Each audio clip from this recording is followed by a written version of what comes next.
Hello, hello. Welcome to the BYP Live. Sunday night already. Wow, where did this week go? It seemed to have zipped away.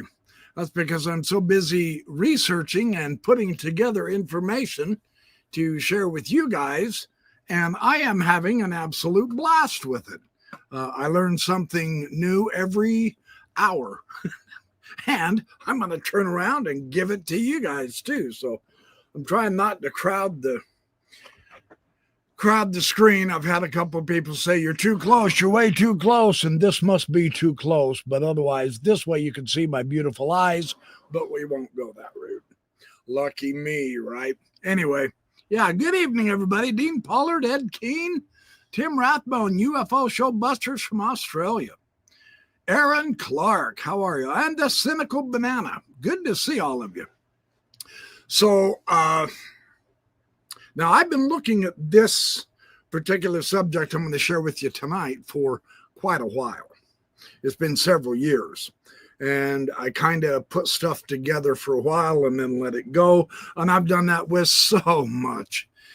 Shame on me, man. I should have shared this stuff 20 years ago when I was hot and heavy into it. So anyway, I'm resurrecting a lot of old stuff and trying to update it up to today, and so far I'm doing okay. I'm making it. Tonight's theme is startling, and the cool thing is I'm able to pull in J.R.R. Tolkien as one of the major parts of that. Now, I'm going to assume that you guys are mildly familiar with J.R.R. Tolkien. I hope you are. He is well worth reading. Phenomenal. He has not gone out of style by any means. His material, as all true, good, beautiful mythology does, just continues to give us more ideas to look into to improve our own lives. That's what makes the difference between a good story and a great story. There is relevance to Middle Earth. And, you know, I love that. I can't help it. I love that. So, hey, Ronnie Peterson, good to see you. Okay, so let's get going. I've got quite a bit of reading. I'm going to treat this like it's somewhat of a lecture. I promise I won't try to bore you. But anyway, this subject is the lame blacksmiths as the key to our salvation. What do they teach us? And why, interestingly, I noticed this pattern years ago, and I asked a lot of people about them, and I got various answers. I think I have discovered one such reason that makes sense to me, and so this is how I'm going to interpret it. Why are so many of the blacksmiths lame? There is a meaning here for us. So, we begin with the Kalevala. Now, this is the epic from Finland, and believe it or not, I was reading through the letters of J.R.R. Tolkien, and directly in the very first letter he wrote to his then fiancée, he mentioned that he had studied with a guy on the Finnish epics and the Kalevala. And so I took that as a hint.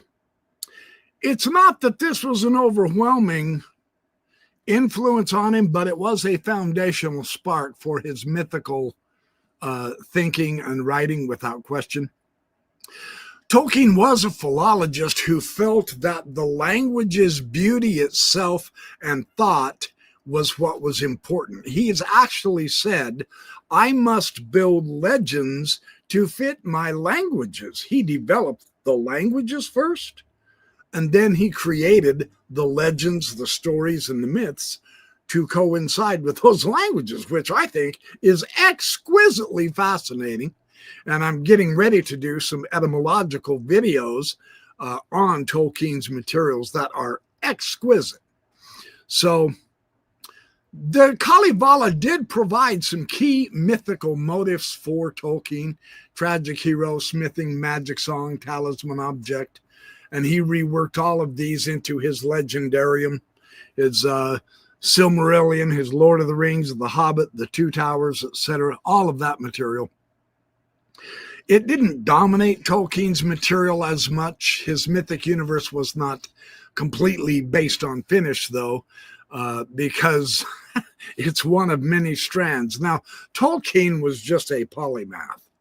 He went to the Nordic, and he went to the Celtic, and to the Brythonic material, and to the Anglo-Saxon, and to the classical. And what we have in him is a whole conglomeration of just a very rich, densely woven fabric of influence that we are still enjoying to this day. We're very grateful that he did that, because it is phenomenal. Now, Giorgio Santayana with Hertha von Deschend, they wrote a book years ago, Hamlet's Mill, an essay on myth and the frame of time.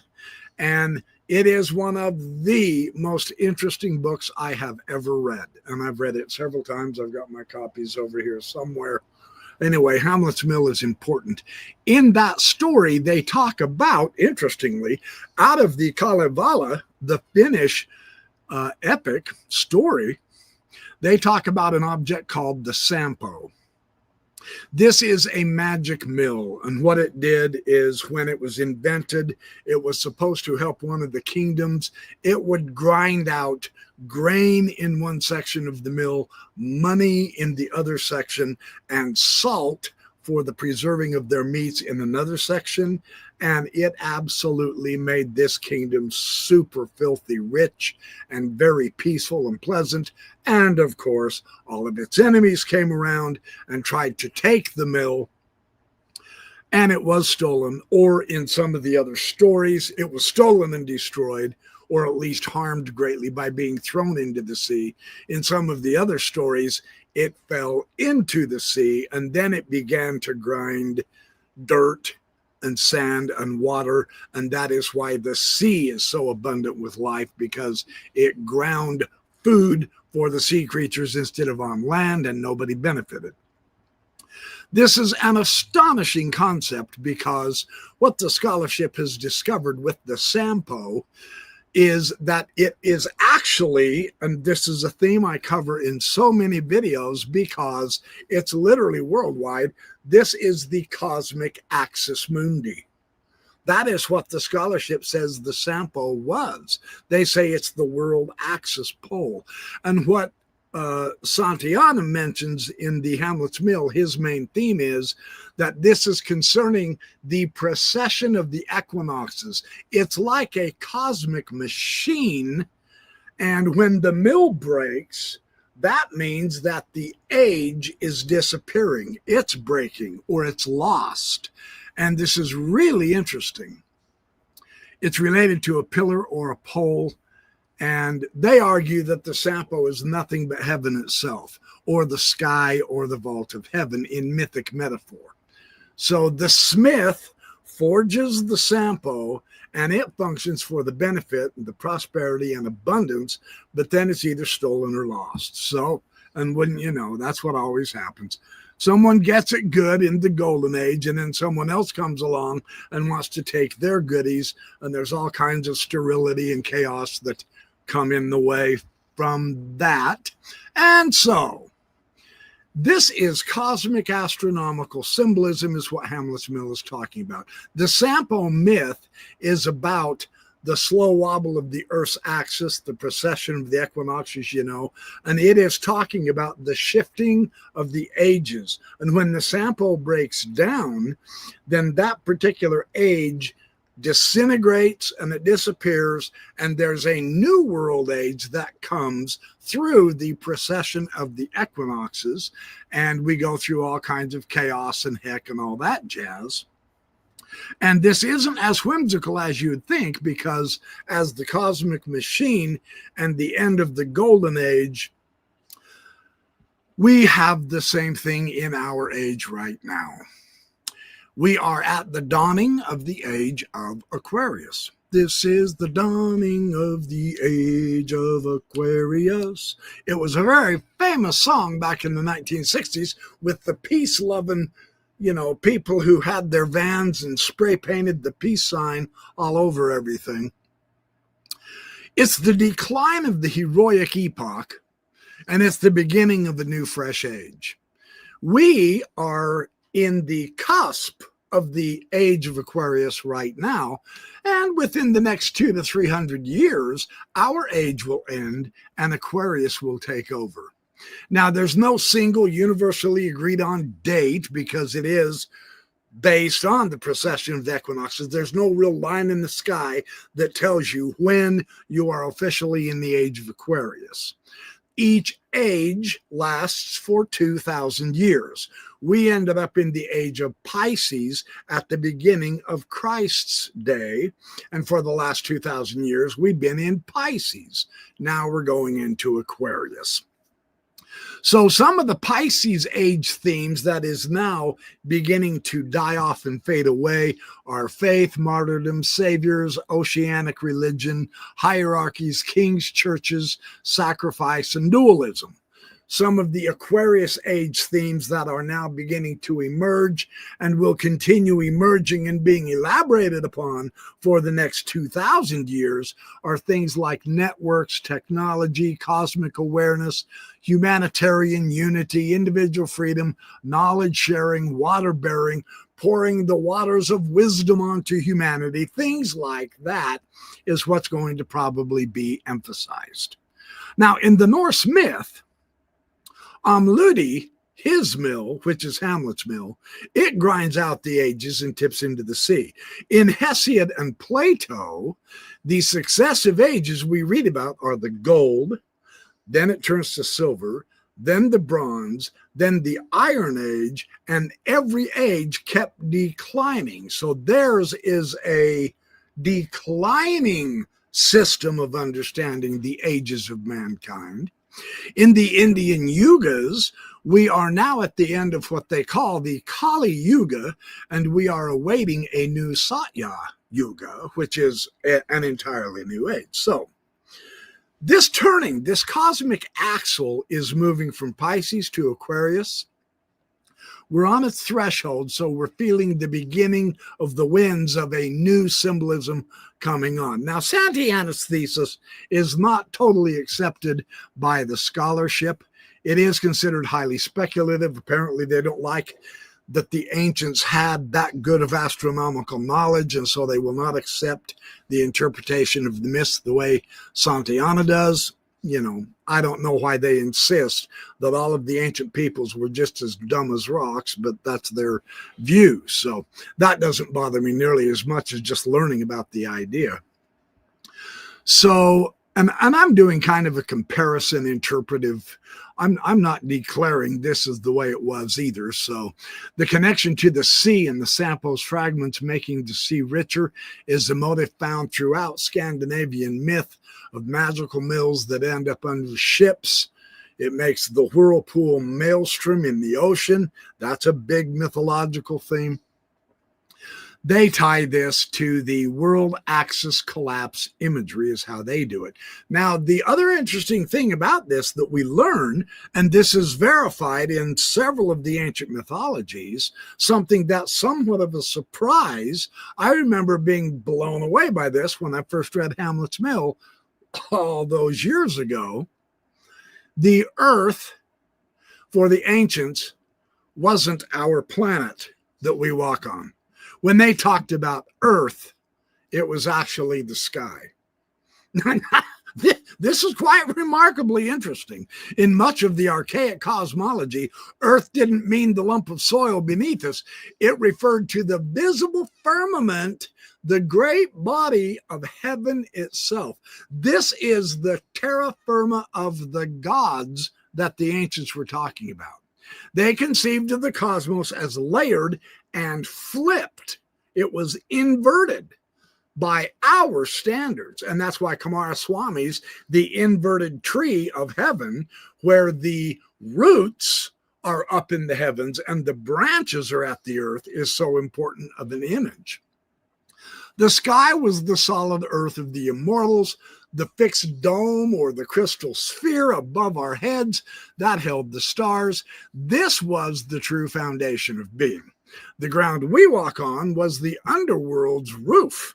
the lowest floor of the cosmic house. It was transient, it was impermanent, it was mutable. The sea or the abyss below that was chaos or dissolution. This is the residue of prior worlds, because they knew worlds come and go. So when the myth speaks of earth and sky, they often mean the upper and lower strata of the heavens, not bringing in the earth that falls and cracks or breaks, as in the Sampo when it collapsed, and the earth shaking in Ragnarok, the Norse myth. That usually refers to the vault of the sky losing its stability. It becomes unstable. The North Star no longer is the North Star. It goes away, and so there's no anchor solidifying the heavens. The nail of heaven is not there any longer. And this was a great disturbing event, and many of the myths of ancient battles in the heaven, war in heaven and all that, are based on this mythological layout. This is the cosmic framework of coming apart. So that's why the middle of heaven breaks and falls into the sea. It broke into heaven and it fell over. In other words, the North Star moved. Now we see Polaris now, and we've seen it for the last 2,000 years, but that will not remain the pole star forever. It used to be Thuban in Draco, the dragon constellation, directly up above our heads now in the night sky. But with the slow wobble of the earth and the axis of the earth moving and shifting and changing, it's going to change. So that's why the earth is not steady. The earth is not steady up there, right? Now, in Egypt, we get the same thing. This is quite remarkable in the other countries as well. Nut, the sky goddess, she arches over Geb, the earth god, and it's a literal inversion of what later cosmologies assumed. In Mesopotamia, the dome of heaven, the Shamu is what they called this dome of heaven thing. This is the upper land of Anu. The watery abyss, the Apsu, is beneath. In the Hebrew Enochic traditions, the firmament they called the Rakia, that is hammered out like metal, and it's up there in the sky. It's a solid surface, and what that did is it divided the waters above from below. And in the Greek, we have Uranus, the sky, is the first earth of the Titans. And this was even long before Gaia, our earth, becomes ground. Kronos' sickle severs heaven from earth, and that's a shift of cosmic order. That's what that myth is telling us. The sky was shifting for even them. So when we take all this information and fold it back onto the Kalevala and Tolkien's mythopoeia, it becomes profoundly resonant. The breaking of the Sampo is the collapse of the celestial firmament, and it's the end of an age. In Tolkien, the music of the Ainur and the later discord means the rearrangement of the heavens in his creation myth. It is a retempering of the, quote, earth of the gods, unquote. So the Silmarils in Tolkien, they hold the light of the two trees, and these are themselves celestial bodies. See, it echoes this again, because when they're lost, the firmament dims and heaven's earth shatters. So when the ancients spoke of earth, they were not thinking of dirt and rock underneath our feet at all. They were thinking of the great crystalline sky continent where the divine order stood. The sea was chaos beneath that. When that earth fell into the sea, the world machine was broken and a new heaven had to be forged. And so that means a new Sampo was set spinning. And it's always because it spun out of control, because that's what happens with the precession of the equinoxes. It is spinning out of control, right? So it's a rich layered piece of mythology is what we're looking at here. what it actually did. Now, in rune 10 of the Kalevala, in the story, the smith god Ilmarinen is commanded by the mistress of the north, Luhai of Pohjola, to forge the sample. And if he forges this sample for her, then he's going to get her daughter's hand in marriage. So, of course, the sample's lid was created as many colored, and its sides, on one side, the flour is grinding. On another side, the salt is being made. On a third side, money comes gushing out. And so when it finishes grinding to and fro, the lid is rocking. It produces all of this sumptuous stuff to enrich the kingdom, right? And so later epic heroes of the Kalevala attempt to steal the sampo. In the struggle, the sampo is broken and it falls into the sea. And so nobody gets any benefit except the ocean, right? So this is the idea. Now, I looked up and I got thinking, well, the etymology of sampo is samos and all that. I'm not going to get into it in detail. And so that's where I got the idea that, well, this is the pole. This is the axis mundi. And I thought, well, in Hebrew, Shemesh is the sun. And I wonder if there's a parallel there. Well, linguistically, Shemesh is not related at all to the word sampo, because sampo is the Finnish, Ugaritic, Altaic language. It's not even related to the Indo-European. It's Indo-European. And Shemesh, of course, is the Semitic linguistics. And those languages were way, way far apart from thousands and thousands of years back. So they're not related linguistically, but there is a mythological tie-in that is just breathtaking. Now, we're talking about the sun in the Hebrew, the Shemesh. In the Akkadian Babylonian, it's Shamash, the sun god. And of course, he dispenses justice and light and truth, right? Same thing. So phonetically, they sound familiar, but this is a coincidence. Etymologically, there's no historical connection, but symbolically, there is a shared archetype. And this is where the mythic intuition is right on the mark. Across the cultures, and I'll share them with you right here, right now, the sun and pillar, or the world's support, if you want to call it that, the upright light motif is absolutely everywhere. It just appears in different guises.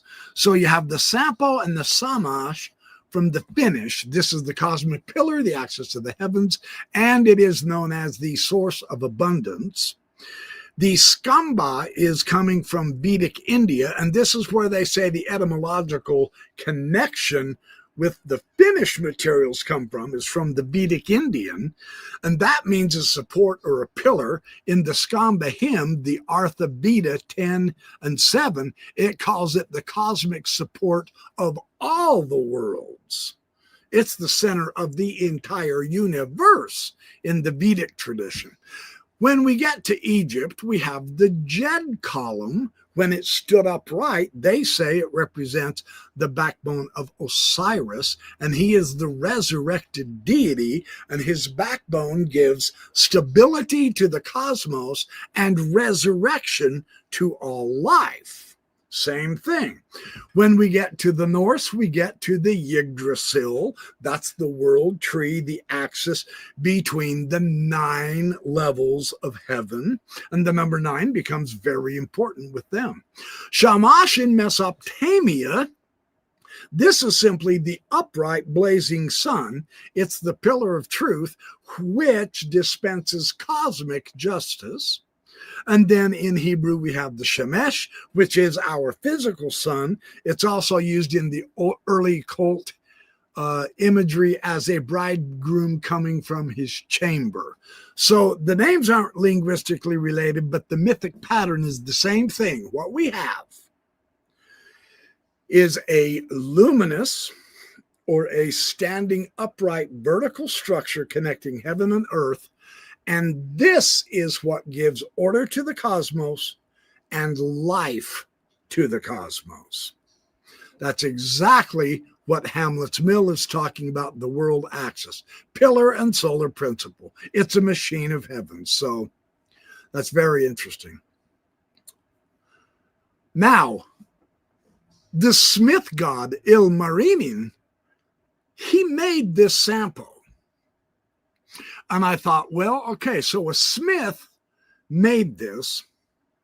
And of course, I recalled the Greek Hephaestus, the lame smith of Zeus, right? And I asked myself, okay, so I've got this Finnish blacksmith, and I've got this Greek blacksmith. Do the Hebrews have a blacksmith? And it turns out that they do. And I thought, okay, very interesting. And maybe studying the ancient smithies might give us some new insight. Now, Hephaestus was the crippled blacksmith. And I remember years ago checking into this, I got thinking, why is he crippled? Well, it turns out that the majority of the blacksmiths in mythology are somehow crippled. And I thought, that's a pattern. That's got to mean something. I think I found out what that could be pointing to. And so when we ask these kind of questions, when we're investigating the anomalies in the stories and the myths, we sometimes get into a vein of gold. And on this one, I struck pay dirt. I got into a huge gold mine of information. The Smith God archetype is one of the oldest and deepest and most symbolically charged in world mythology. His lameness, sometimes they're wounded, sometimes they're crippled. That's not an accident. So let's walk through this and I'll show you what the crippled smith motif encodes at the esoteric level. And this is going to lead us to an absolute breathtaking conclusion. I remember being so shocked. So this universal smith archetype. All right. Now, the first thing we need to know about the smiths, well, they create forms. Right? They make stuff. They're the makers of the world's forms. It's the forger of entire worlds in some of these mythologies.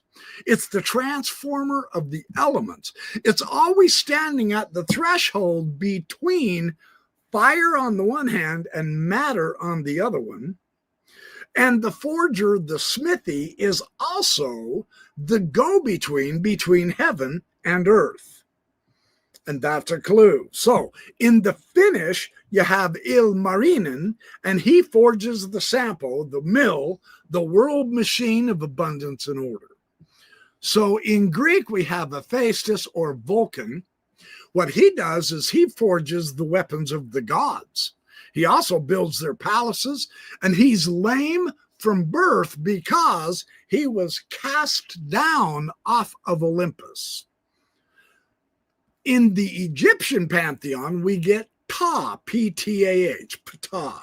He's the craftsman god who actually, he's a little different because what he did is he thought the world into being. He was using his mind, and then he forged it with his word and hands.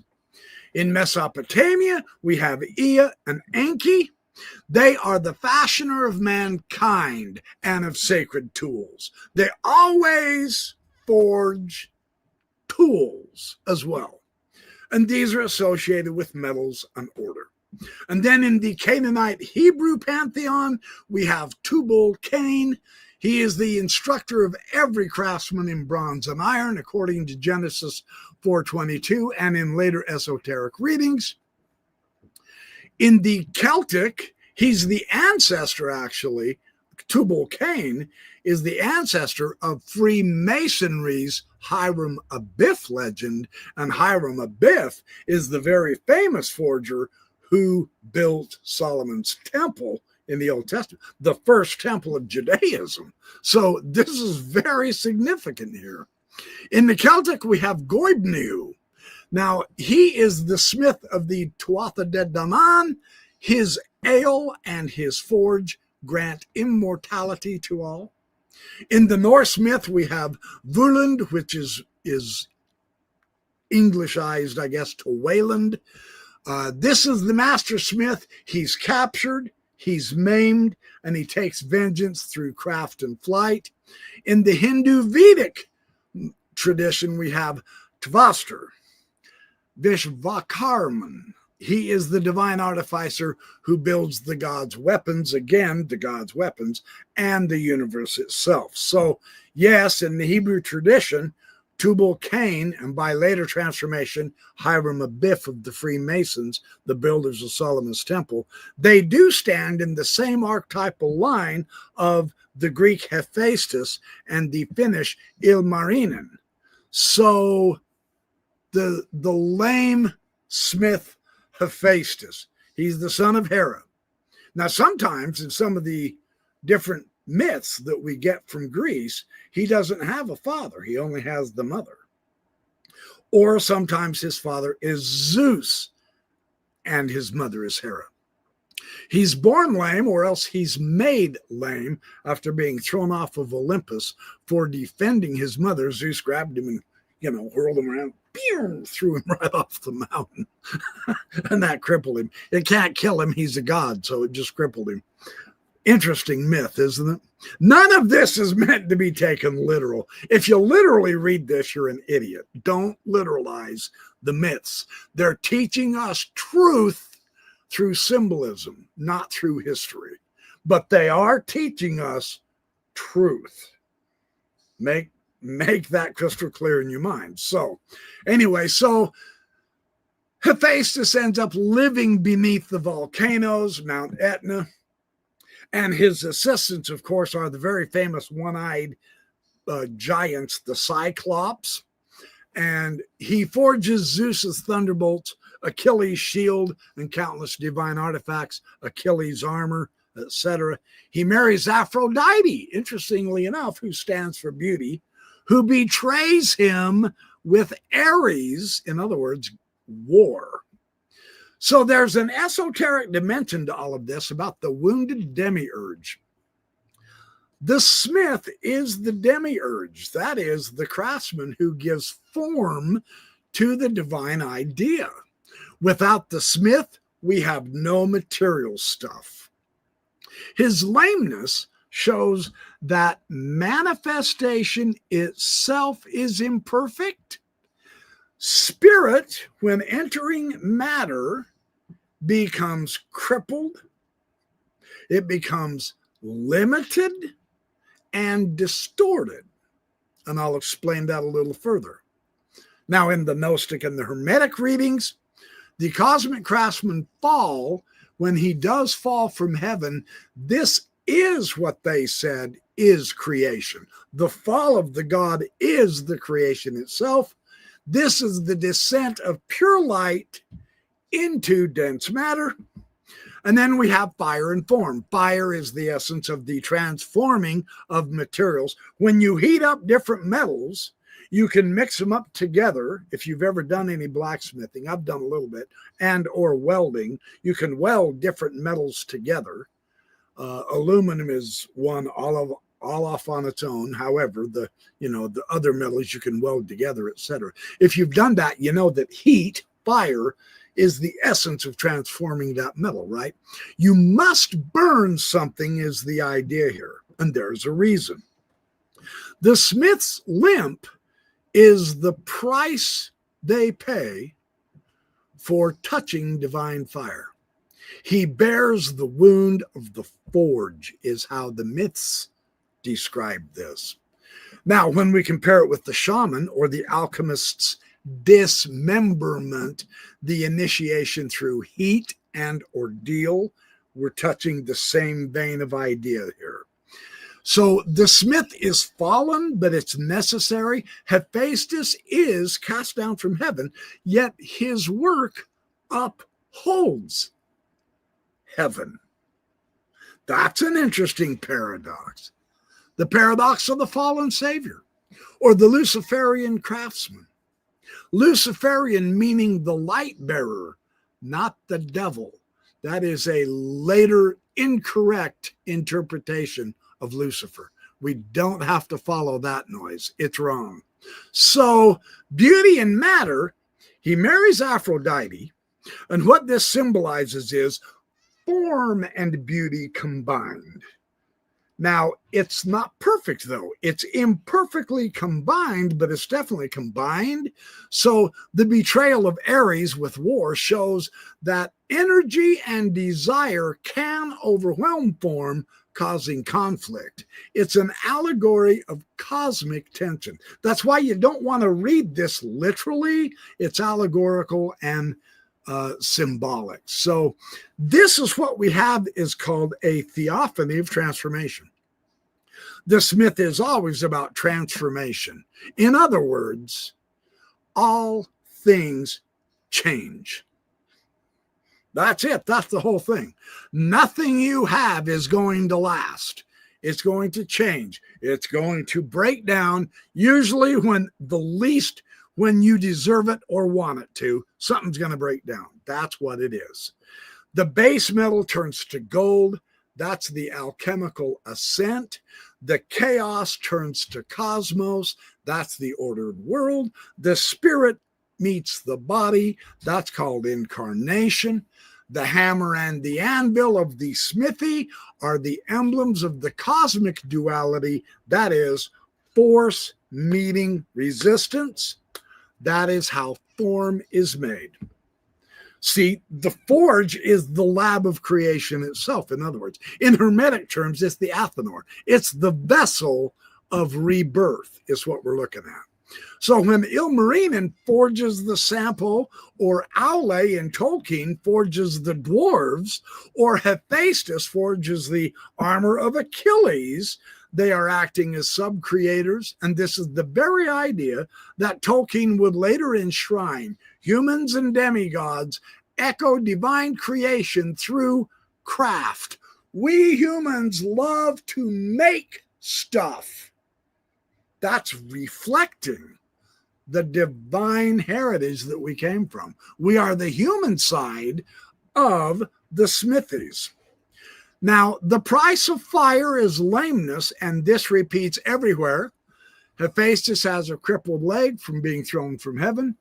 Verland is hamstringed by the king. That means the creative spirit is enslaved by worldly power. You see how to read that symbol. Jacob of Israel, his hip is dislocated after wrestling with an angel. We can read this symbolically as the divine encounter leaves a lasting limp. Odin, the one-eyed after wisdom sacrifice. He lost one of his eyes to obtain wisdom. That means esoterically that knowledge requires self-wounding. There's a price for knowledge, but the blessing of it is greater than what you sacrificed. Ilmarinen, he's not limp, but he suffers loss and futility. And this tells us that the smith's art cannot forge happiness itself. It only works on form. It doesn't work on our inside attitudes or thinking. The wound marks the craftsman as one who has touched the boundary of worlds. He bears on his body the signature of creation's tension. He's part divine and he's part broken. So Tubal-Cain is the forger of every instrument of bronze and iron. He's a descendant of Cain. That links him to the mark of divine exile. The later Jewish and Hermetic lore sees him as a culture bringer. He's the first metallurgist that we have in the Bible, but he's also the one who released dangerous fire from the earth. Now, Hiram Abiff, who is the ancestor of Tubal-Cain, or the descendant of Tubal-Cain, he's Masonic and later esoteric lore. He builds Solomon's temple entirely. And he is slain by his apprentices who seek his word, and his word, of course, is secret knowledge. They kill him for it because he refused to share it with them. So esoterically, we have here the solar craftsman whose death and resurrection represents initiation. We also have symbolically the divine workman who is killed by ignorance, and this is echoing the crucified Logos. And this is the smith who is trapped in matter. And we form and shape matter to help support the spirit. So, the smith's forge, it's the cosmos. You know, fire and matter is creation. The limp or the wound is incarnation itself. This is when the spirit descends into the density of form. It is lame. The tools are the archetypes of transformation, the hammer and the anvil. The hammer is the will, the anvil is the resistance. The tongs themselves could be seen as discipline, and the bellows is the breath or the spirit, right? Every tool has its symbolic representation. The marriage to beauty, that is Aphrodite, is the union of form and radiance, but the affair with Ares reminds us that force often corrupts form. And then he goes into the volcano. What's that mean? This is the inner alchemy of the soul. The forge within the earth corresponds to the heart fire in man. It's a creative suffering that produces wisdom. So Tolkien, by the way, he did grasp all of this stuff perfectly. In Aulë, who was his blacksmith, Vala, he forges the dwarves in impatience and love. And then Eru reprimands him. It's a really great story, but he forgives him after reprimanding him because Aulë's motive was not pride. It was based on the urge to create. And so he was forgiven. That's a redemptive form of the Hephaestian fall, the suffering of the sub-creator who mirrors divine creation and making. Hephaestus is cast down from heaven, yet his works uphold heaven. The paradox of the fallen savior. The echoes of Prometheus, perhaps? You remember the myth of Prometheus. I thought of Prometheus here, and I go, hey, wait a minute. Is there a similarity here between Hephaestus and Prometheus? We have a crippled smith, Hephaestus, and we have the fire bringer, Prometheus, the thief who stole fire from the gods and brought it down to humans for their civilization, are twin archetypes of the Luciferian craftsman. These are beings who fall from heaven, but in falling, they bring light and fire or form to us humans and the cosmos. So let's look at this real quick. Hephaestus is the divine smith. He's the forger of the gods' weapons and tools. Prometheus, the titan, he steals the fire from Olympus and he gives it to mortals. So Hephaestus is cast from heaven, either by Hera or Zeus. There's a fall. Prometheus defies Zeus by giving forbidden fire to mankind. The consequence, of course, Hephaestus is made lame and he's in exile beneath volcanoes.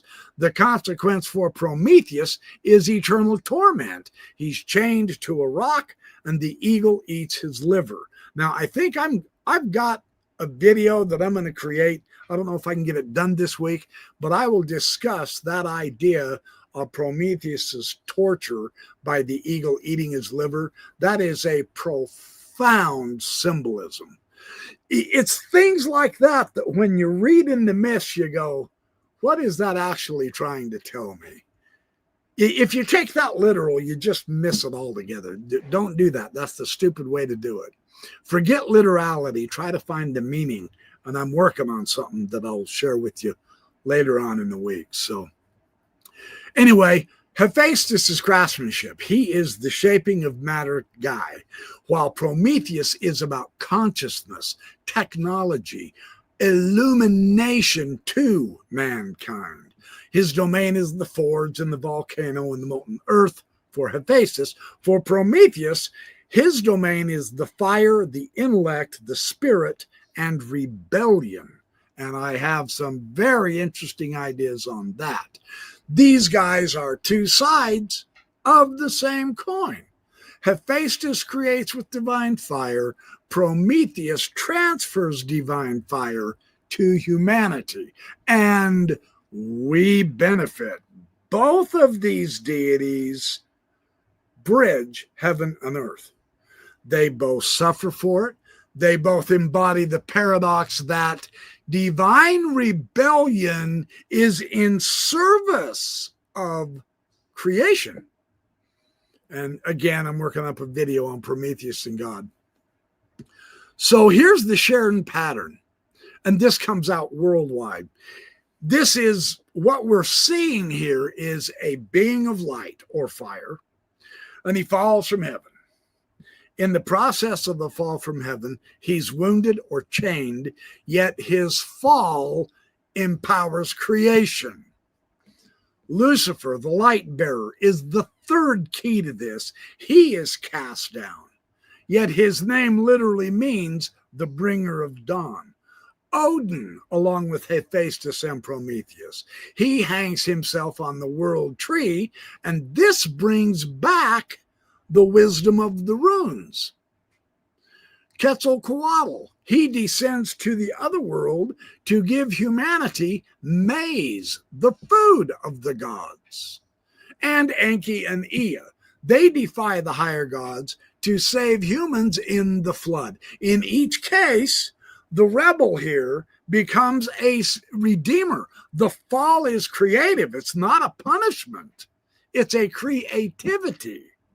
Now, Ananda K. Kumaraswamy showed that the tree reversed with its roots up in the sky and its branches on earth is the same axis as the world pillar, the Sampo, the Jed pillar of Osiris, the Yggdrasil, the cube's vertical line, and I'm going to talk about the cube of space here in just a minute. This is the channel through which the infinite streams into the finite.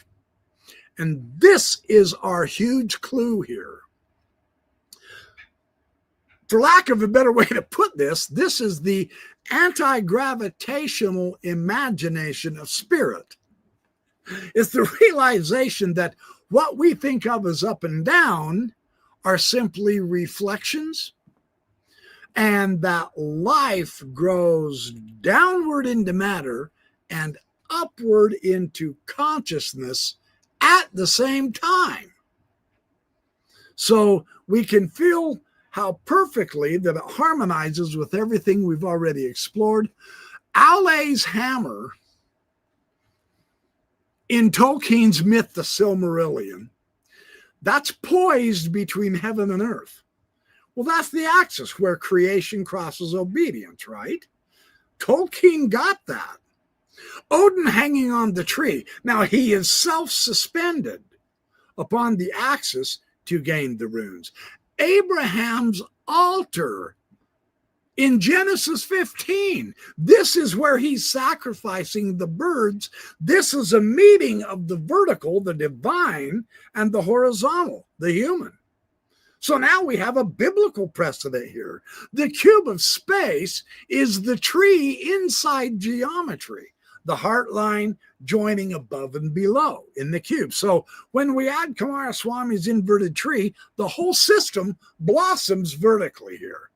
Now, fire is the symbolic bridge. This is the central symbol, fire. In ancient thought, that was the element that transforms the raw into the refined. It unites heaven, which is light, and earth, which is matter. It reveals the divine spark hidden in creation.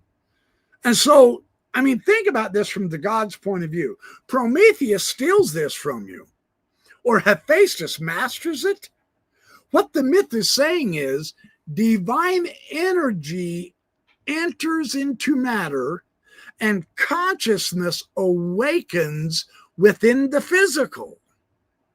This is what the myth is telling us. That's why you don't want to literalize this. You miss it entirely. This is the same process, by the way, that the alchemists later encoded in their furnaces. Solve et coagula. You got to dissolve it first by burning, and then you got to reunite it again by the forge, in the vessel, in the athanor, right? So Hephaestus' forge and Prometheus' stolen flame, These are two expressions of that initiatory fire. The fall is a necessary descent because Hephaestus' fall, Prometheus' chaining, Lucifer's exile, they depict the descent of spirit into density because the spirit is very light. Going into density affects it. So esoterically, that is, on the spiritual level, here's what we can say. The fall is incarnation. Okay, we got that. The lameness is the limitation of divine energy in form. And that's the big insight I wanted to share with you tonight. There's a reason. They're not punishing the blacksmiths. This is not about divine judgment and punishment at all. It is about the limitation of divine energy into form and the binding, which is the law, karma. Watch out, don't do anything bad. Karma will bite you in the butt, that type thing. That's a necessity, and it governs matter. So without the descent, there's no world. So the rebellion of the gods, Hephaestus, Prometheus, Lucifer, that is not evil. This is so important. I'm going to emphasize this. The rebellion is not about evil. It's the price of what creation is. So Tolkien again mirrors this with Aulë. That is his version of the Greek Hephaestus. So Aulë, his blacksmith, creates the dwarves, right? But he does it prematurely. And so here they all are, and Eru chastises him, but he forgives him. Why?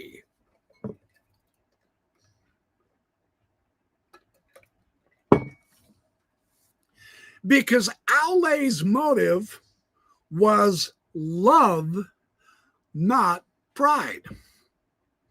This is a redeemed Prometheus moment here. And this is really cool how Tolkien set this up.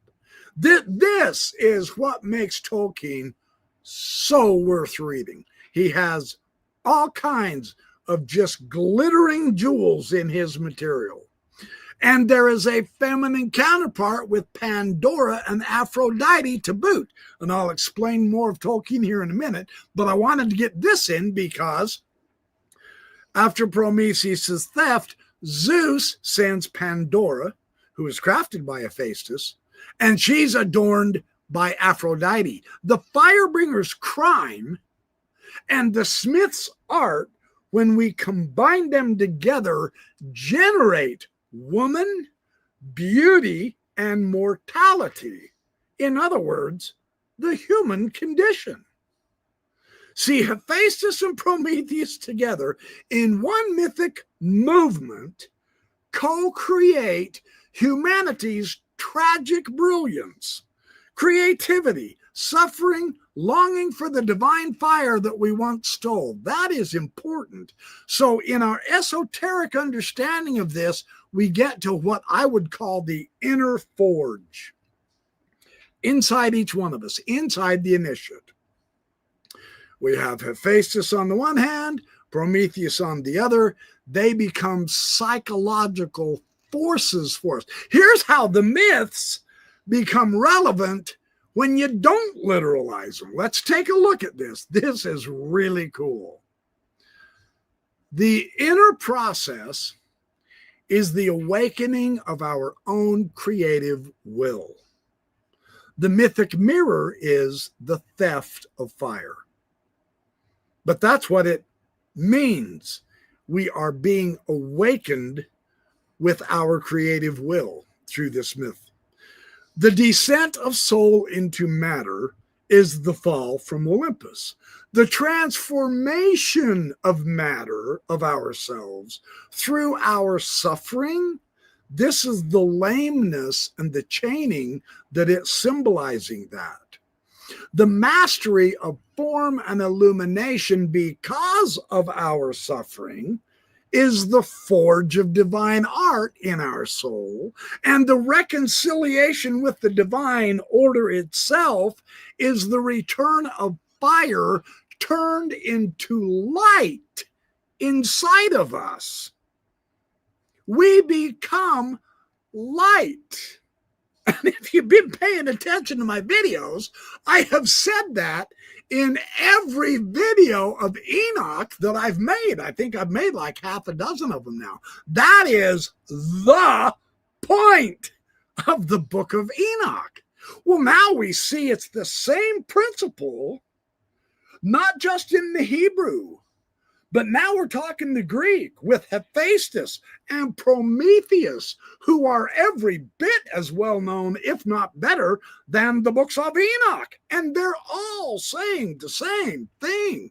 There is a divine light in us that using our great creative wills, we can forge our spirits into the light as we connect heaven and earth. This is the point of the myths, to teach us who we are. Come on, that is cooler than I'll get out. In my opinion, that's why myth is so much fun. They symbolize the human being is a microscopic demiurge. We forge our light from the dross of matter. That is what these myths are doing. And this is how Joseph Campbell expressed this. I'm giving you kind of the nitty-gritty details with the Hebrew and the Finnish and the Greek and all that jazz. Here's how Joseph Campbell said, the myths are supposed to open us up to transcendence. There you go. That's the one sentence statement right there.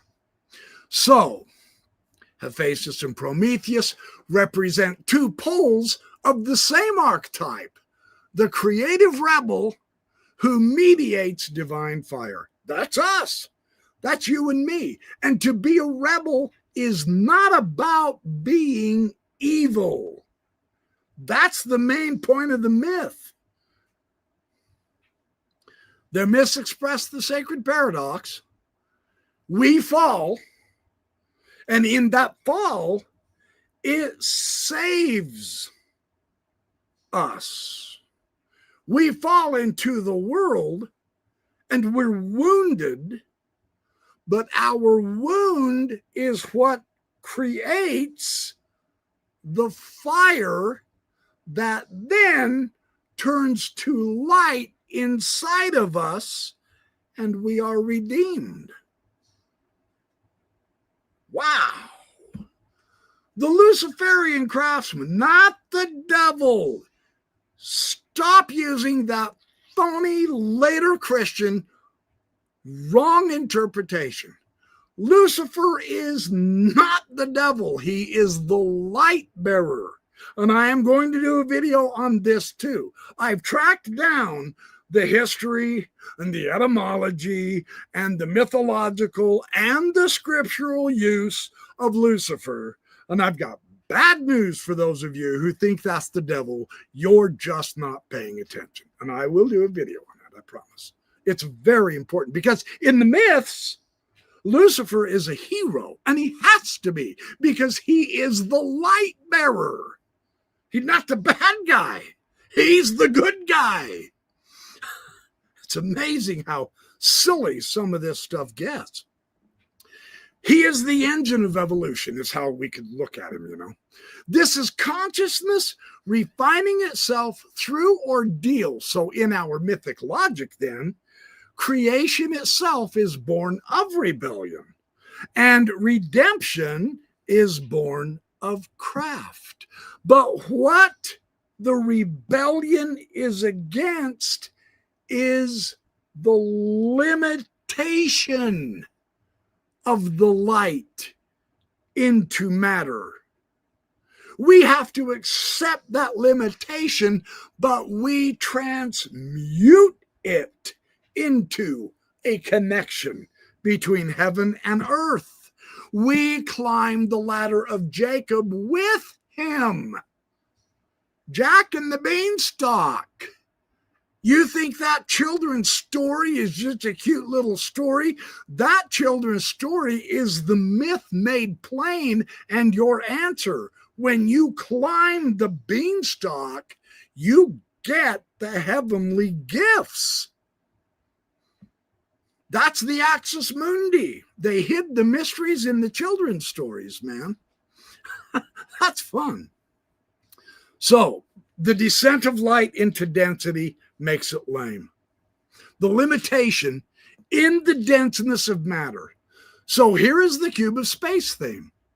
It is only by limitation, actually, that creation can occur. Think about that. We're talking about the infinite, okay? There's only one way that the infinite can actually manifest itself, and that is through a limitation. That's why the cube of space is so important of a symbol.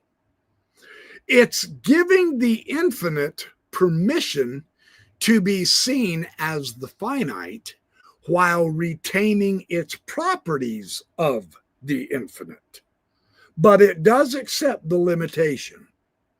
And the finite loses some of those properties of the infinite, of course, and that's why it's crippled. But it's not a sin, and it's not punishment.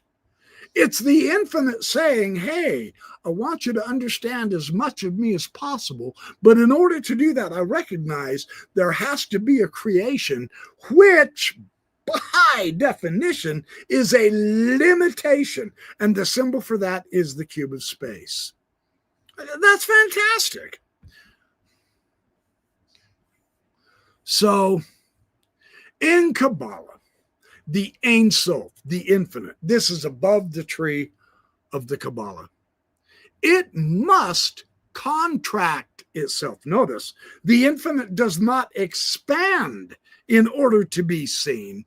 It contracts itself. It's a very famous Kabbalah situation. It's called the Zimzum. And this allows the finite world to appear. In the Greek Hermeticism, the one divides itself. It limits itself. It cuts itself in half through nous and soul. And what that does is it produces the cosmos. Through the limitation, creation occurs. In the Platonic thought, form descends into matter and it takes on boundaries and measure. You can't measure the infinite. There's nothing to measure. You can't do it. So if it can become limited, now we can measure and weigh and see and form. That's where the blacksmith idea comes from. When the spirit descends into density, it is lame. That's because lameness is a partial loss of infinite mobility. It is not a punishment. Matter is fixed measure and its boundary. It's the cube's 6 faces. Creation is the infinite agreeing to move within those boundaries for now, so that we can enjoy looking at it, being in it, shaping it. This is fantastic. The divine fire can only shape when it cools. When it accepts the constraint of form, the forge requires an anvil. Without resistance, nothing can be hammered into being. That's the idea of the blacksmiths. So this is the architecture of limitation. In the Sefer Yetzirah, in the Hermetic Kabbalah, in the builders of the Adatum traditions, the cube of space is the model of transformation, or of manifestation. 6 directions, up, down, east, west, north, south. Those are the bounds of extension. There's a center point, and that is still present in the infinite within form. And then the cube as a whole represents space crystallized. This is the divine contracted into measurable order. Spirit, the limitless sphere, falls into the cube, and in so doing becomes visible. It's no longer pure light. It's light slowed down. It's bent. It's refracted. It's embodied. So the cube is the forge. The cube is the forge of creation. The smith would represent the divine mind at the forge. The mouse cuts itself in half in order to create the cosmos. The image is the cube is the forge, and the smith works within that bounded chamber, generating cosmos through measured heat and pressure. That's the image here. Very interesting. When spirit agrees to limitation, what it is doing is it is accepting asymmetry. We have symmetry, infinity. It's everything. It's all symmetry. The lameness accepts asymmetry. There is a constraint. That's what limp means. That's why Hephaestus limps. He can't stride with equal ease in every direction because infinity is now limited.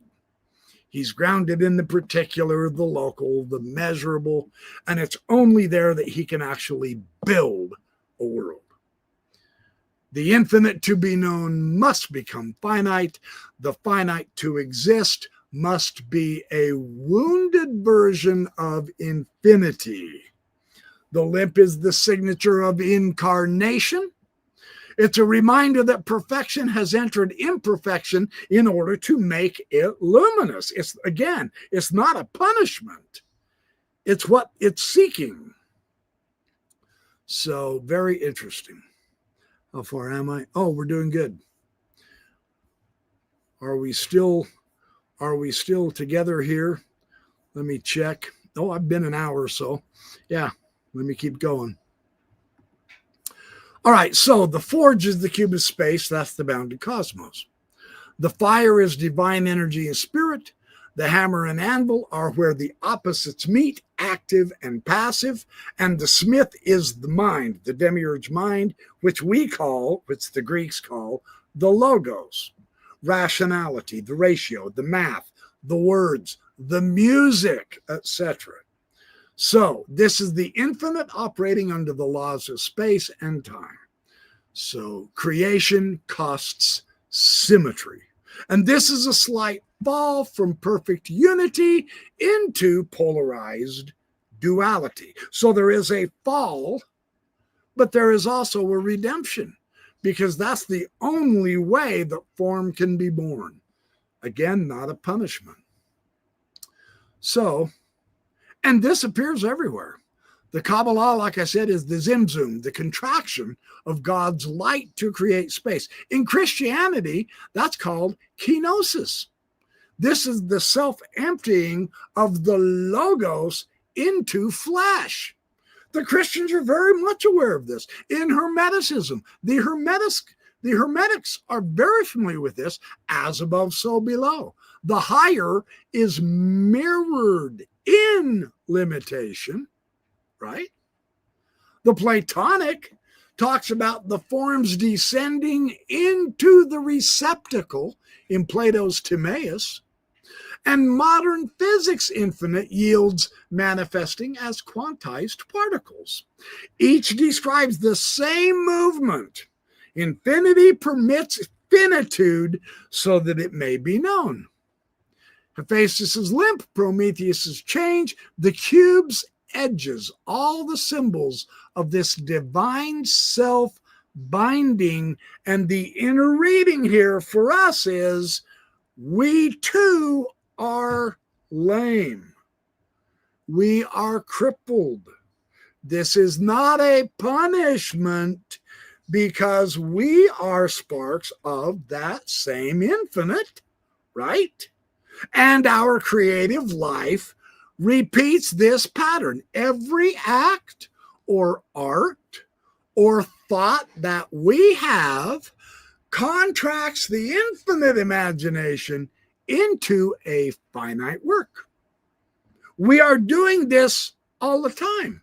Once we recognize this and become cognizant of it, it becomes fantastic. You become aware of the creation we're in, which is absolutely beautiful.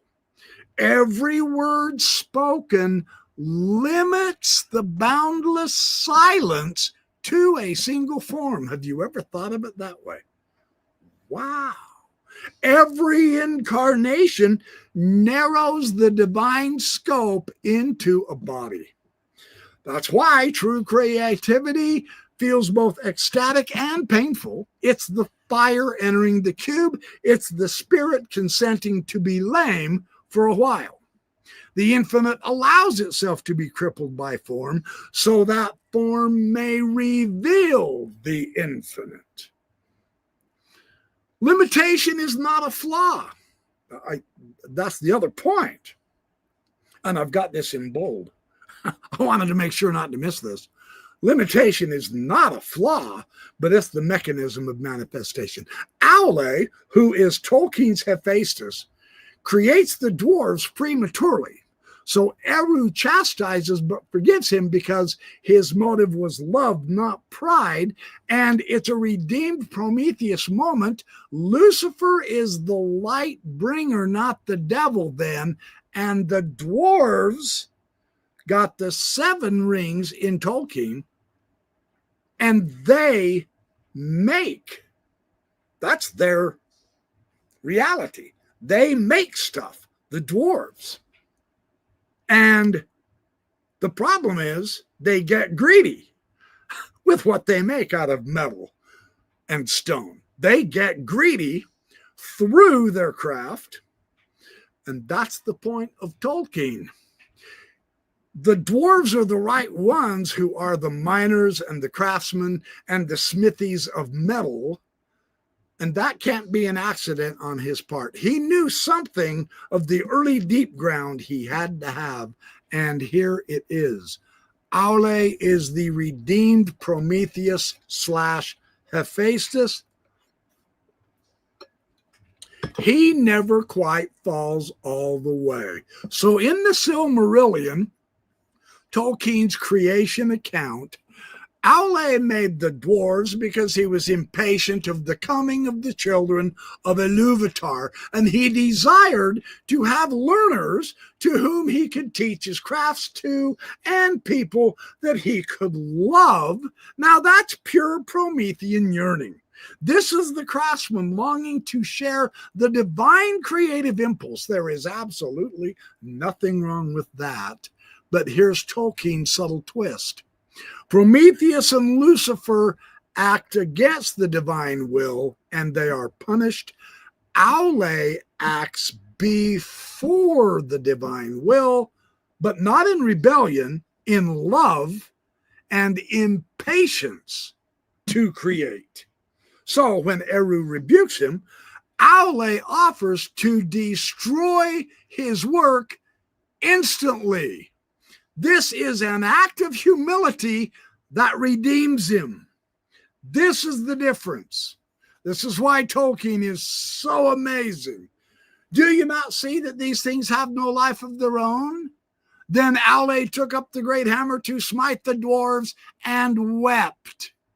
And Eru answers by granting them life, turning Aulë's near fall into grace. It's a Prometheus redeemed by humility. The divine fire enters matter without rebellion, only love. And that was Tolkien's point. This is the Luciferian principle reframed in Tolkien. See, his myth draws from the true meaning of Lucifer. He corrects the silly, warped interpretation of Lucifer being the devil. Nothing is further from the truth. Lucifer is the light bringer. He's the morning star. Before that name was incorrectly demonized. Lucifer's archetype is the spirit that brings divine illumination into creation. And the fall happens when light forgets its source and it tries to rule alone anyway. Now that's the work. That's the whole message of the Gnostic work called the Pistis Sophia, right? Aulë channels light through love, not pride. So his fall is arrested. This is so huge. Tolkien's whole cosmology hinges on this question. Can creation exist without rebellion? Because it's always been somebody rebelling somewhere, somehow. Can it exist without that? Yes, if the motive is love. And that's what Tolkien brings out. That's the redemptive key that separates Aulë from Melkor, the true Luciferian rebel, in the Silmarillion. Both of them are mighty makers without question. One wants to share creation. The other one, Melkor, he wants to possess the creation. And that's why Melkor fell and Aulë didn't. The dwarves are the shadow of the smith. Their connection to the seven rings is important because this is an echo of Aulë's flaw. The dwarves inherit their maker's creative passion from Aulë, absolutely, but they're stripped of his humility. They have the reason to create, but they're not humble. They love making things, and they are beautiful, and they endure. Man, well, I love to get a tool from Tolkien's dwarves instead of from Harbor Freight over here. They sell nothing but junk, right? I wish I had something of quality. I could if the dwarves were still creating. But the rings amplify that love into possessiveness with the dwarves.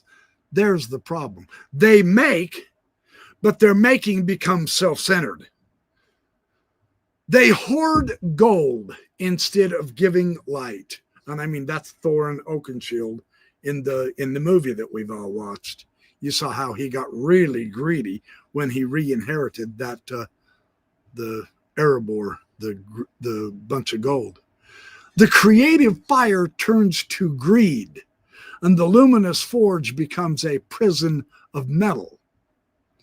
That's Tolkien's spiritual metallurgy in action. The same fire that forges can also consume. The same creative impulse can either sanctify or corrupt. So in mythic terms, the dwarves are Aulë's echo of Lucifer, not evil, but overdense light. They're frozen fire. They represent craft without transcendence, form without the giving spirit. That's what the dwarves represent. So he's exquisitely aware of this ancient background. He didn't just know it academically, he breathed it. He was a philologist steeped in the very languages where these archetypes live.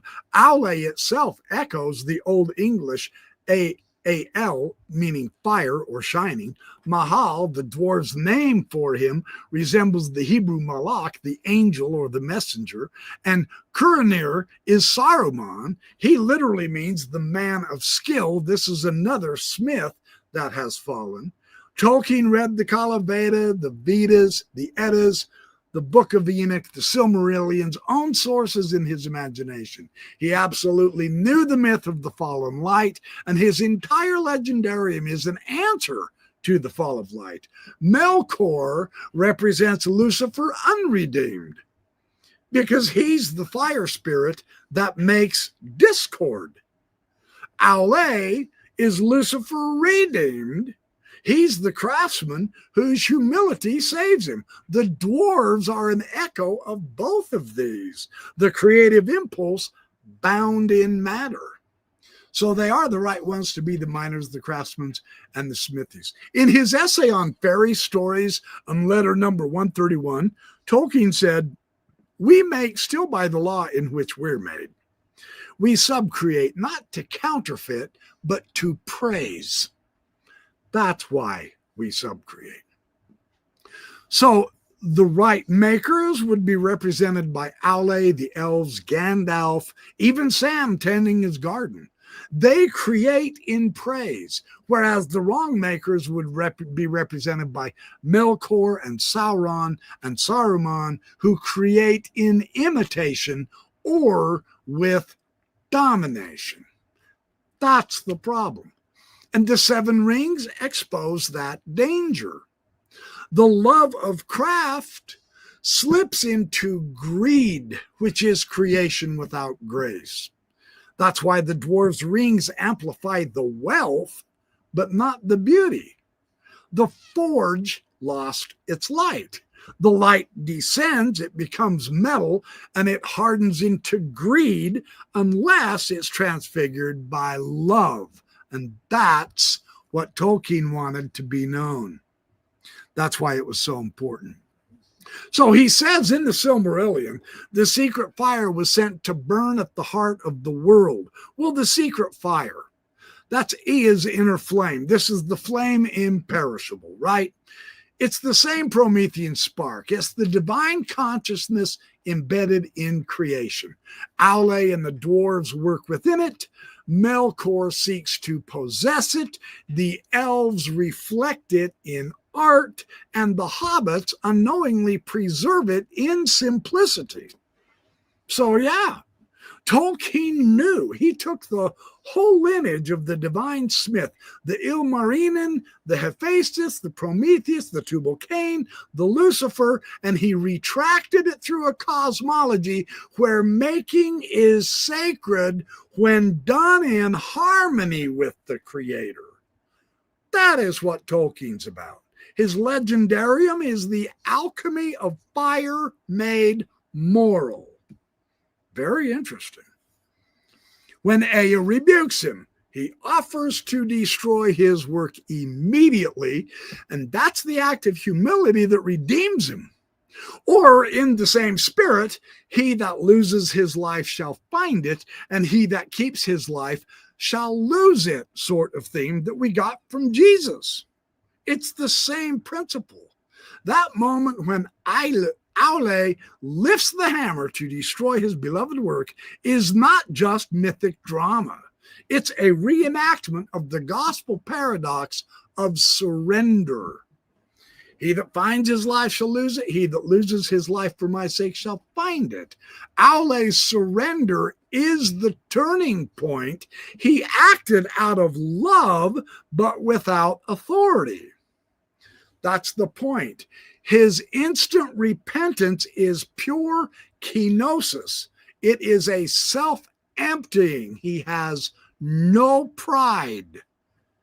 He raises the hammer to obliterate his work, not in shame, but in offering. He says, in my eagerness I have trespassed. I will unmake what I have made. And it is that voluntary yielding that is the hinge of the whole episode here. In that single gesture, he proves that his creative will is still aligned with love, not pride. So Ilúvatar breathes life into the dwarves, precisely because Aulë was willing to let them die. He didn't possess him. And here's the gospel echo. To cling is to lose. To release is to receive back transfigured. And that's a lesson that there's a lot of people still can't figure out and live. And I'm not sure I can. In mythic terms, the true maker must let the fire go or it consumes him. Tolkien threads that principle through all of his mythic structures. Aulë's hammer raised in surrender is the mythic analog of the cross. The moment the creative will renounces self-possession and therefore becomes a vessel for divine life. And here's the moral physics of Tolkien's world. Every act of subcreation operates under that same law. Aulë offers to destroy his creation, so creation is redeemed and given true life.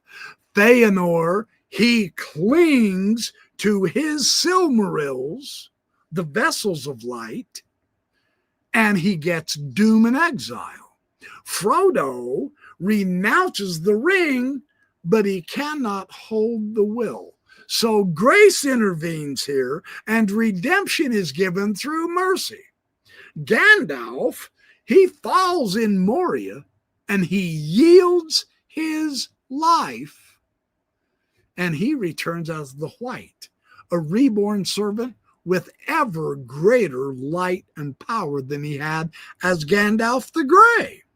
Aragorn, he refuses the crown until he's called. And what does he gain? The kingship through humility.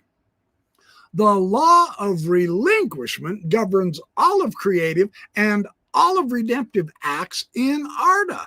Aulë's scene is the template. It's the first instance of creative humility that keeps the cosmos in balance. That's why humility is so important. Pride disbalances the cosmos.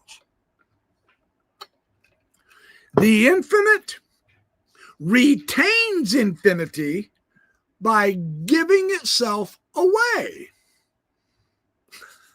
That is so fascinating when we think about that.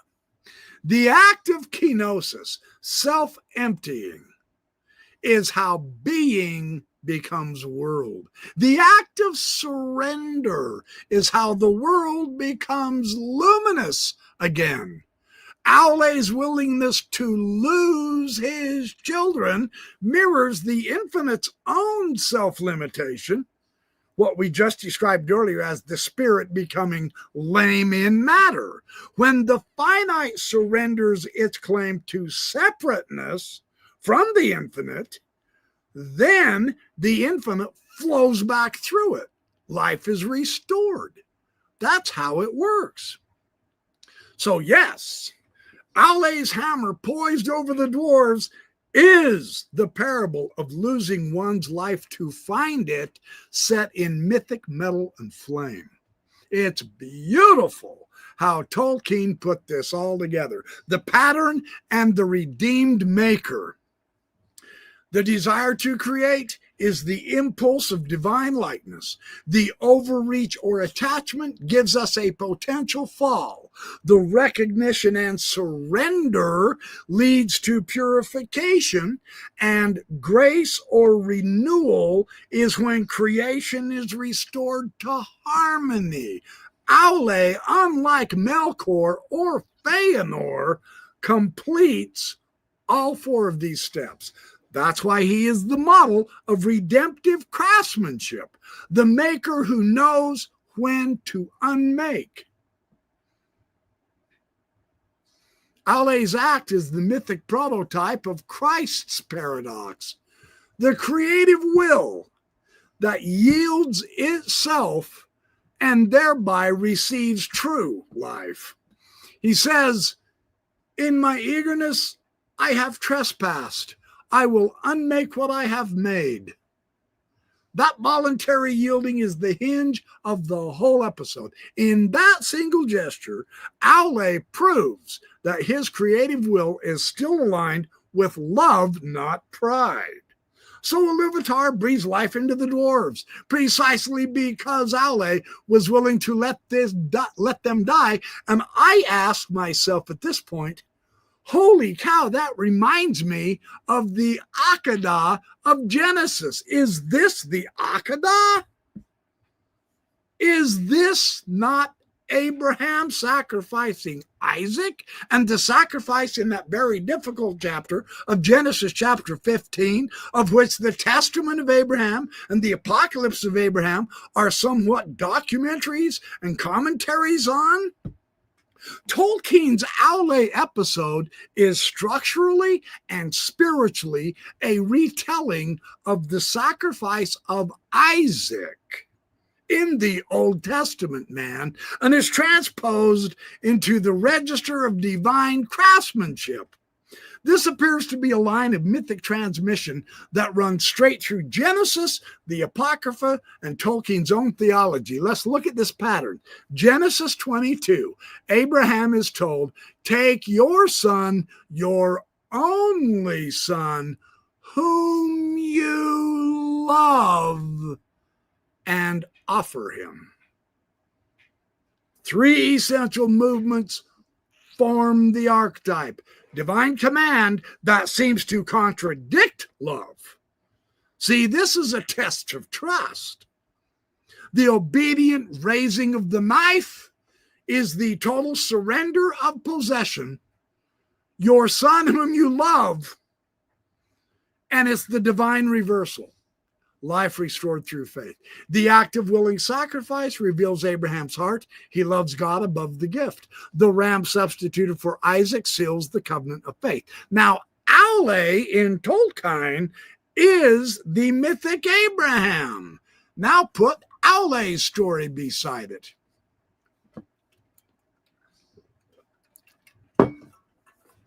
Abraham creates life through obedience to God's promise. Aulë fashioned the dwarves in hope of sharing creative joy. God confronts Abraham, give up the son you love. Ilúvatar confronts Aulë, you have made beings without my sanction. Abraham lifts the knife, Aulë lifts the hammer. Abraham surrenders the child back to God. Aulë offers to unmake his children. The angel stays the hand, and Isaac lives by divine mercy. Ilúvatar stays the hammer. The dwarves live by divine breath. Both are tests of love versus possession. In each, the willingness to release proves worthier than the act of keeping. That's amazing how Tolkien put this together. We're talking about kenosis and covenant. The shared spiritual logic is kenosis, which means self-emptying. Abraham empties the patriarchal will to perpetuate his line. He says, I don't need it. If God wants it stopped, that's fine with me. Aulë empties the demiurge's will to create. Only when that emptiness is achieved does the divine fill it again with authentic life. Now, when we look into the Kabbalistic and the Christian mystical language, the vessels must be hollowed before it can receive the light. So the breath of Ilúvatar into the dwarves, well, that corresponds to the renewal of Isaac, the breath of life returned after surrender.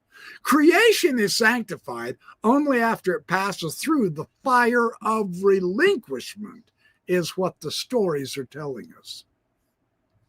Now, the apocryphal parallels, the Testament and the Apocalypse of Abraham, are texts expanding the Genesis story into a visionary drama. So we see Abraham sees the cosmic order. It's upheld by angels and fiery wheels. It's a divine smithy of creation. The sacrifice becomes cosmic initiation. Abraham witnesses the making and the unmaking of the worlds. The fire that descends on the altar is the fiery spirit of God, the same flame Tolkien calls the secret fire that burns at the heart of Ea. In both of these, the act of surrender opens the seer's eyes to the machinery of creation itself. Aulë's encounter is a mythic echo of that revelation. In giving up his own demiurgy, he is admitted into Eru's creative mystery. This is the deep theological current. What binds Genesis 22 and the Apocrypha and Tolkien's story together is a single axiom. And this was what I was shocked when it came to my realization.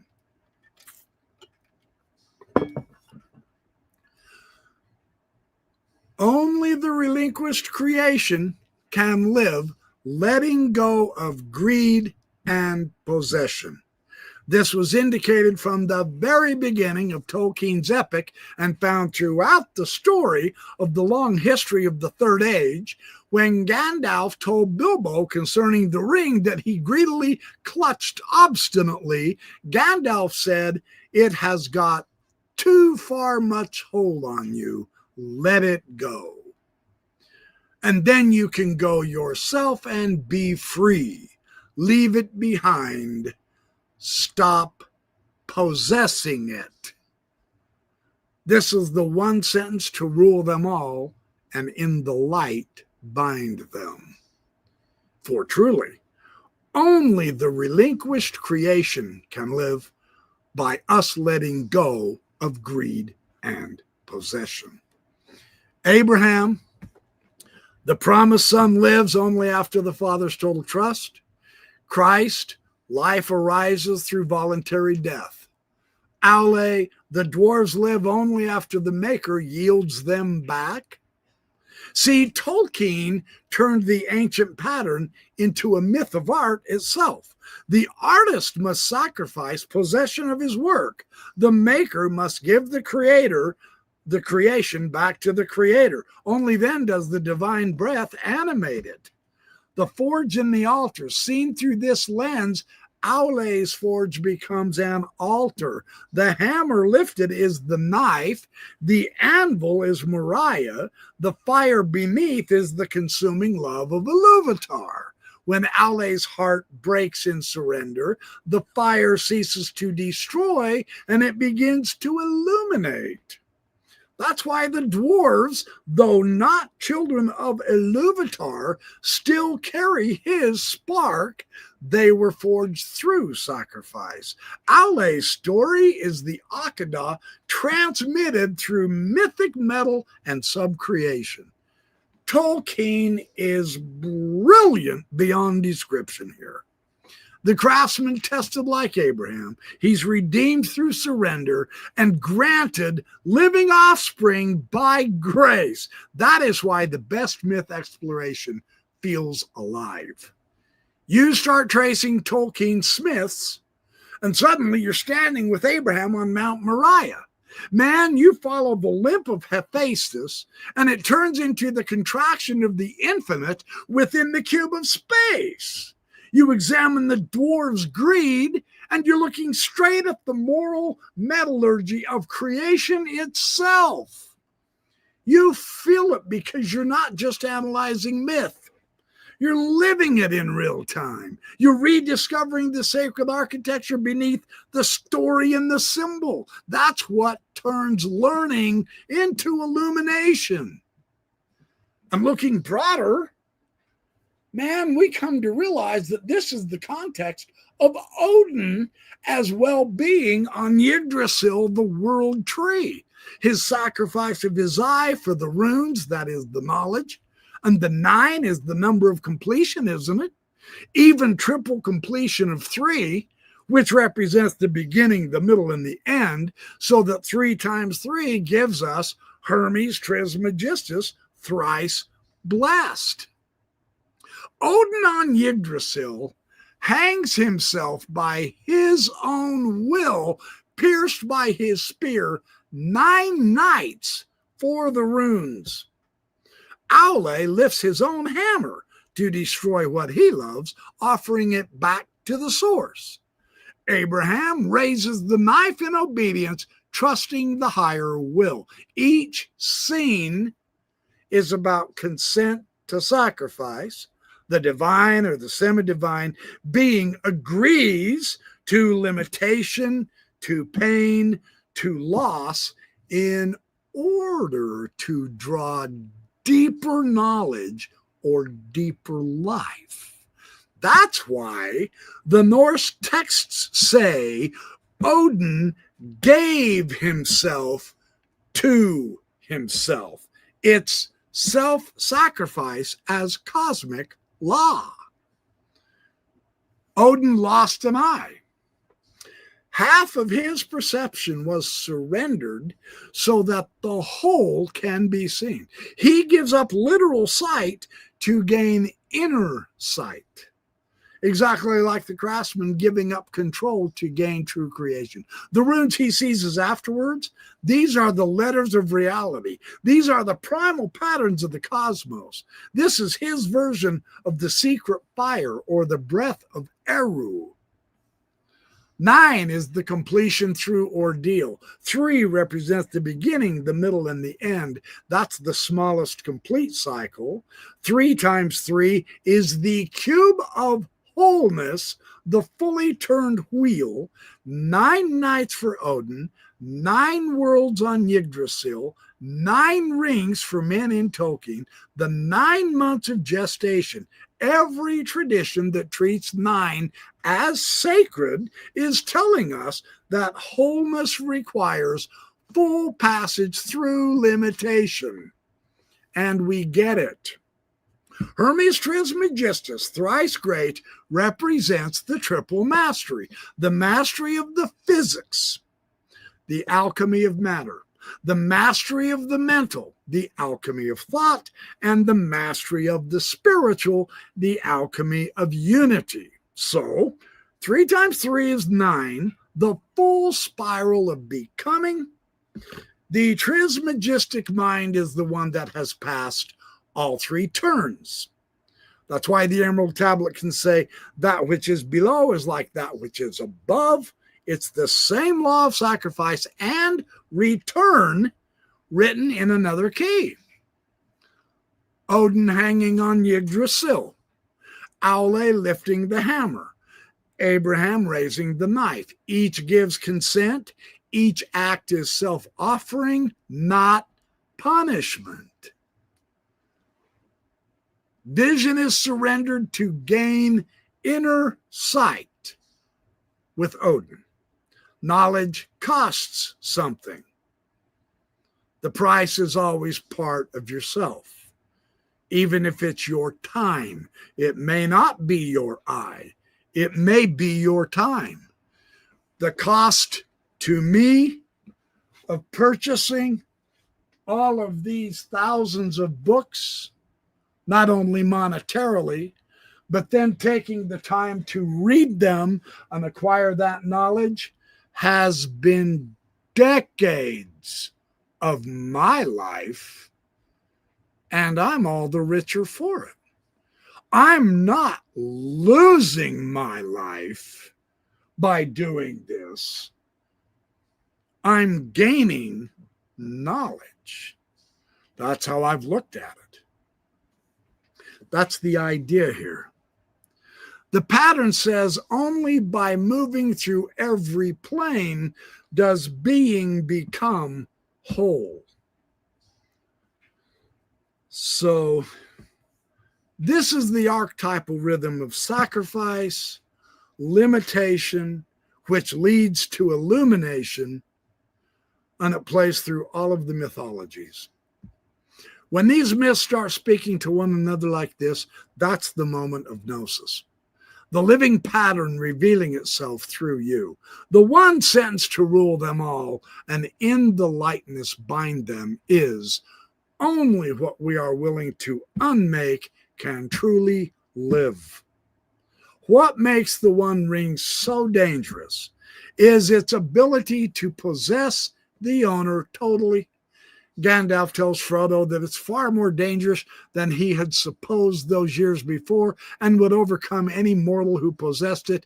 It would possess him.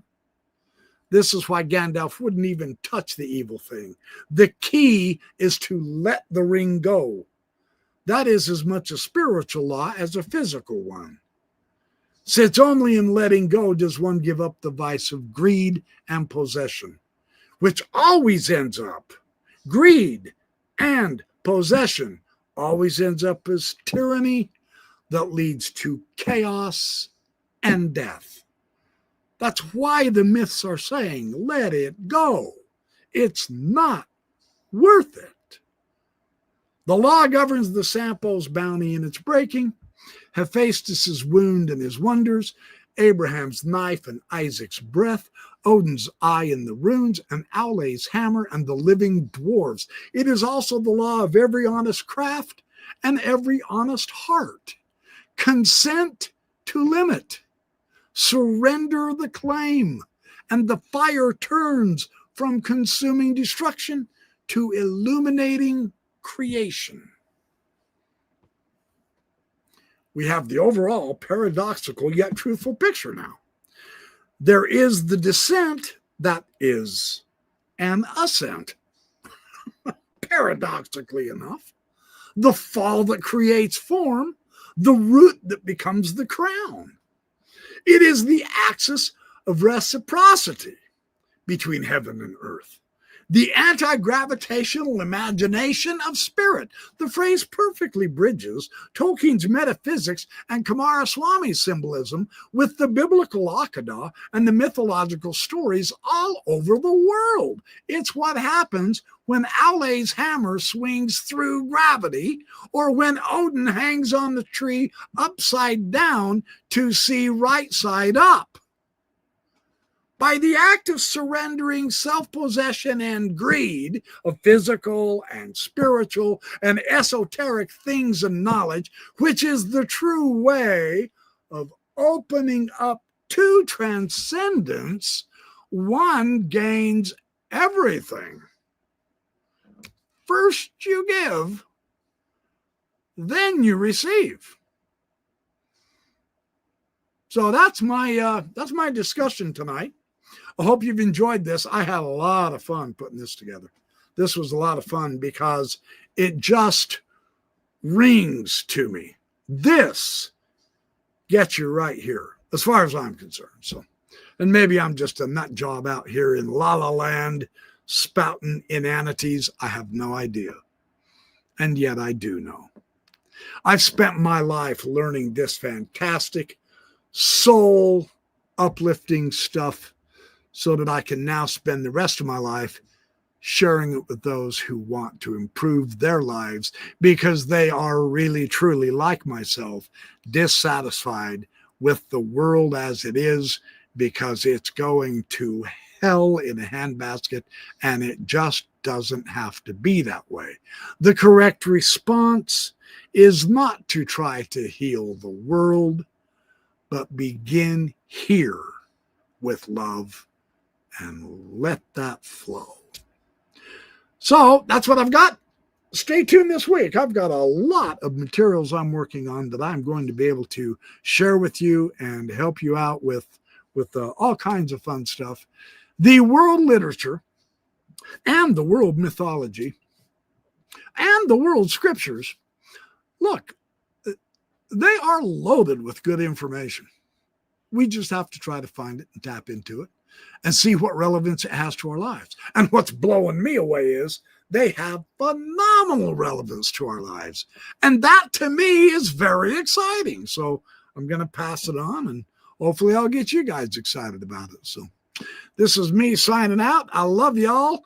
Hit the like and subscribe and share this as much as you can. I will be back shortly with more as I find it.